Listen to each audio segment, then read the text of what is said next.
Alright, so for my review of the two speeches, I first watched the stress informative speech first, so I'll talk about that. And the first part that I wanted to talk about was the credibility statement that she gave in the beginning of her speech. She said that she was a college student, and this is very relatable because when it comes to stress management and being able to alleviate it, a college student really has a lot of credibility, and it gives us a lot of relatability because she knows what stress is, and she knows the problems with it. Because as a college student, you can experience stress so often because of all the homework and the grades, and so this was really good use of a credibility statement.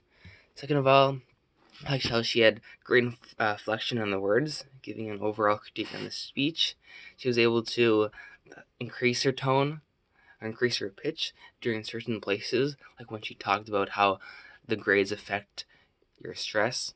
And she used inflection on certain words to basically explain the gravity of the situation, of how stress is very severe and serious, and it should be taken seriously. I also really liked the topic in general. She picked a really relatable topic, and this is one of the key points that a speech is supposed to have, that is supposed to be relatable to the audience. And it looks like she was giving it in a college setting, and we were watching it in a college setting. So this is a very well used, very excellent topic for the audience. And she knew her audience as well. She knew the problems that the audience faced. Like one of them was the amount of schoolwork and the reasons why we don't get enough sleep. She talked about one of the reasons why we don't get enough sleep is that we stay up too late and we hang out with friends. And she understood us, and this really boosted her credibility for me. I also really like the use of the little acronym for the tips. It was relax. And I remember a few of the words. It was like recognize and exercise. And even though I didn't remember all 5 words, I remember the acronym relax. And so she utilized the use of a acronym in order to make the audience remember her key points. Now, going back to her knowing the audience, she really does understand the college students, and so these tips that she gave of how to solve the stress, the amount of stress that we have, was very effective, and I definitely will take away it as in practical use. I'll use her tips in order to alleviate my stress. Now, her conclusion was good as well. It was very obvious that she was ending her speech. I like how she recapped her speech, and I like how she came away. She gave like a general what you should take away from the speech, and that was that you should relax. So even if we forgot everything, that the main point that she was trying to say is that we should relax, and that was going to alleviate our stress. The things that I can incorporate in my speech, definitely incorporate her use of her hand gestures. She had excellent hand gestures, and they were not just all over the place and useless. She used her hand gestures in certain places as emphasis. I'll definitely put that in my speech because I need to work on my hand gestures. I'll also probably like to use her structure.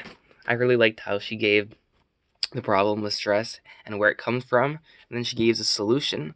So like the problem solution and structure of her essay was very appealing to me, and I really want to use that in my speech if I get the chance to. Now, going down to the second speech, this was alopecia. Now, the first thing that I took away from this was the very powerful opening, and when she was speaking, and immediately after she started speaking, she took off her wig, and this, I mean, that's like the ultimate credibility statement because she's talking about alopecia, and she is a victim of alopecia. Maybe not victim, but she has the disease of alopecia, and this really boosts her credibility. Now, she also gave an excellent explanation of alopecia. She first started with the process of alopecia and the 3 stages of alopecia, and this really set the groundwork for the speech. So we were able to understand alopecia. So when she talks about like the problems of alopecia and how she deals with it, we really can understand what she's saying. Now, she also used humor very well in the speech. I also remember when she talked about how there's hair loss all around her body, her eyebrows, her eyelashes. And she talked about how she doesn't need makeup for her nose hair. And this really calmed and soothed the audience. So we'd be more open to what she was saying. Also, she said one thing that kind of irked me. It was when she said symptoms, but she said it as symptoms. Probably it was just an accent. But that was one critique I had that I just noticed there. But anyway, I also liked how she talked about the problem and solution. Again, it was just like the other speech where she gave first an introduction to alopecia, then she gave all the problems associated with alopecia, then she gave the solutions, like injecting steroids into your scalp in order to regrow the hair.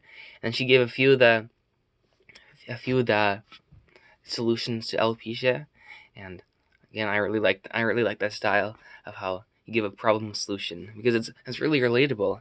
And she also brought it back to us at how it affects us. So it affects people like me, especially children, and anybody else. It's not just certain ethnic groups or certain genders. It can affect everybody, and this made it really relatable to me and the audience. One thing that I felt that she rushed her conclusion. She didn't seem so into the conclusion. She went by very fast, but all in all, I think her entire speech was very well spoken and very well presented, as well as the other speech.